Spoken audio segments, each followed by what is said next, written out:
Good morning. Flexing my selfie stick or my TNW selfie stick na tripod na with the kahabaon na 1.8 meters.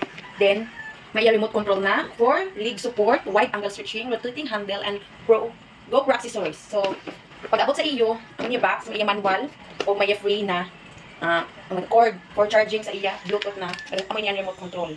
Kung para mag-picture ka mo, Gorabel. So, may iya na sab, pouch. Then, amo ini ang product. See that? With 4 colors ini siya guys. Magpili ka mo black, white, purple, or pink. So I choose black. This is the GoPro accessories na may butang. May rotating handle. Ang rotating handle. 4 leg support. Just press it. Then munga nga rin siya guys. Oh, see that? Antay-uyog-uyog siya guys. Then with 1.8 meters na niya kapakon. See that? Taas eh. Mas mataas pa siya sa akin po. See that? Yan. So kung gusto niyo siya pang tripod, this is perfect niya siya guys. Adjustable. 360 rotating na. Oh. With remote control. See that? Hindi mo makita ang remote, hindi mo makuha. Is slide din, oh. See that?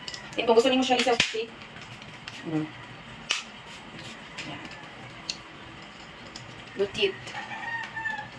Like that. Perfect ini sa mga affiliate like me, mga ga-vlog-vlog. Perfect kadayo siya guys. Then very affordable na may pilianan siya kung gusto mo hado ini or ito may mga lights. Pero gamitin niya difference ng apil ng mga lights. Perfect ito siya pang gabi, nag-pictorials, mag-video ka. Perfect. So what are you waiting for? Check out my yellow basket. Tada!